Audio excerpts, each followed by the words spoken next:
Siasa Talks, the only place where we meet to discuss the political situation of the country. We examine a few scenarios in the country and try to see what is their political implication to the destiny of this country.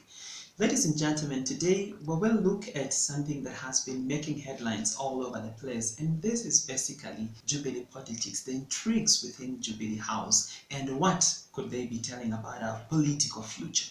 It is obvious there has been a silence in the political arena since COVID-19 struck the country. But we need to ask ourselves this fundamental question: to whose advantage is this silence? You will realize that the side of government headed by His Excellency Uhuru Kenyatta was in the process of engineering a transitional political atmosphere where we would have the implementation of the BBI and possibly have a referendum. This actually generated a lot of heat and a lot of debate and a lot of noise across the country. Then come COVID-19 and everything went down. So in our opinion at Siasa Talk, we think this silence is working to the advantage of Jubilee side, that is allied to His Excellency President Uhuru Kenyatta. The churches where William Ruto used before to articulate his vision and to articulate his agenda are now closed, and he has no arena. There can no longer be public gatherings. So where does he find the masses to speak to? The Hustler Nation is now suffocating because they cannot find any communication from the head of the Hustler Nation. But we must ask ourselves again, what are these technical changes that have taken place in Jubilee that point to a difference in the political atmosphere? In the analysis of the political events that have been happening recently and most captured in the media and in the public domain, it is very clear. It is highly likely that post-COVID-19, Uhuru Kenyatta will come out with a government of national unity. And this will mean that he will have to chuck out of his government a few people that are allied to William Ruto to create way for new entrants who would probably come from the ODM party and perhaps KANU, and jointly form a legacy team for His Excellency President Uhuru Kenyatta. But then now we need to examine the political implication of this move.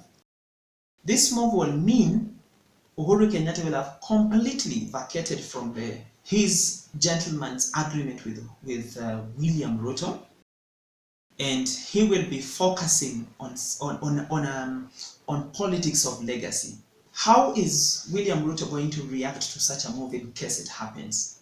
At this point in question, we at Siasa Talks think and strongly believe that William Ruto will have faced enough heat in the kitchen at this point and will have to get out of the kitchen. This means he will storm out of Jubilee with a number of people that listen to him.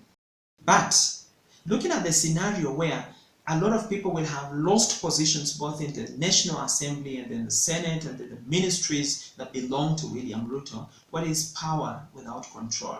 William Ruto, after storming out of Jubilee, will possibly want to consolidate forces with other parties that are available on the market, like ANC of Musalia Mudavadi and Wiper of Kalonzo Musyoka, because these two individuals have shown over a period of time that they do not have a problem with working with any outfit that contends for the higher office. If the government of national unity materializes as we anticipate, then this will have a key aim of neutralizing Deputy President William Ruto. He will have lost key ministry positions.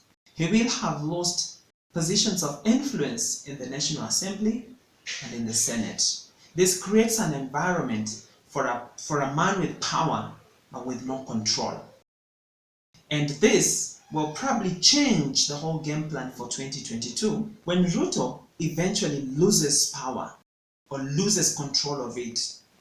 Will the many Tanga legislators that have been behind him still follow him? Will the Hustler Nation still identify with him? That's a key question to ask ourselves. This move, in our opinion, will be suicidal. In our opinion, we think the best thing that William Ruto can do is to stay put and weather the storms that come, whether they take him or they leave him standing. That is for time to determine. Thank you, ladies and gentlemen, for listening into this.